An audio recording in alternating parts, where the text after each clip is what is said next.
Hello সবাইকে, আসসালামু আলাইকুম। কেমন আছেন সবাই? আজকে আমরা নিয়ে আসলাম একটি নতুন রেসিপি। নতুন বলতে এতটাও নতুন না, সবাই জানে এই রেসিপিটা, তারপরও একবার দেখিয়ে দিচ্ছি। অনেক ব্যাচেলার্স ভাইয়েরা আছে যারা এরকম রান্না করতে পারে না, তাদের জন্য এই রেসিপিটি একদম সহজ উপায়ে অল্প উপকরণে কিভাবে খাসির মাংস রান্না করতে হয়। এই যে দেখা যাচ্ছে আমরা সরিষার তেল দিয়ে নিচ্ছি। সরিষার তেল কিন্তু স্বাস্থ্যের পক্ষে খুবই ভালো, এর জন্যই মূলত সরিষার তেল ব্যবহার করা। সরিষার তেলের মধ্যে এলাচ, দারচিনি দিয়ে তার ওপরে পেঁয়াজ এবং কাঁচামরিচ দিয়ে সুন্দর করে গোল্ডেন ব্রাউন করে ভেজে নিতে হবে।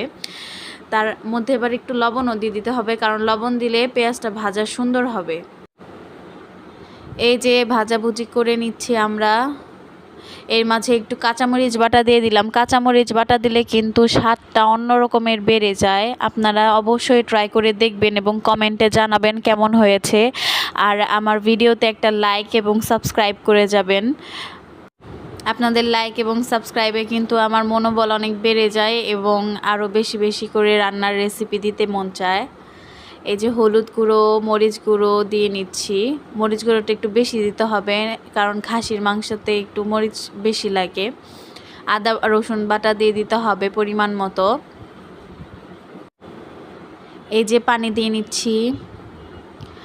পানি দিয়ে ভালো মতো মশলাটাকে কষিয়ে নিতে হবে। যত বেশি কষানো হবে তত বেশি কিন্তু রান্নার স্বাদটা বাড়বে, না হলে কিন্তু খেতে একদমই ভালো লাগবে না যদি শুধু পানি দিয়ে সেদ্ধ করা হয়। এখানে যদি আমি এখন মাংসটা ছেড়ে দিই শুধু, তাহলে কিন্তু খেতে একদমই ভালো লাগবে না।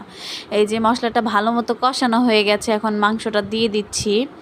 আপনারা দেখতেই পাচ্ছেন মাংসটা দিয়ে ভালো মতো নাড়াচাড়া করে কালারটা কত সুন্দর এসেছে দেখেছেন, কারণ ভালো করে কষানোর কারণে। যত বেশি মাংস কষানো হবে তত বেশি কিন্তু খেতে ভালো লাগবে এবং মাংসটা অনেক নরমও হবে।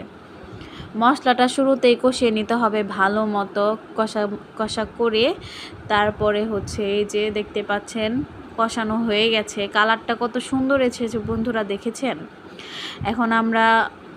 এখন আমরা আলু দিয়ে দিচ্ছি। আলু দিয়ে ভালো মতো নাড়াতে হবে, নেড়ে চেড়ে তারপরে ঝোল দিয়ে দিতে হবে। ঝোল পরিমাণ মতো দিতে পারেন, আবার এই সময়ও আপনারা কিন্তু খেয়ে ফেলতে পারেন ভালো করে মাংসটা কষিয়ে।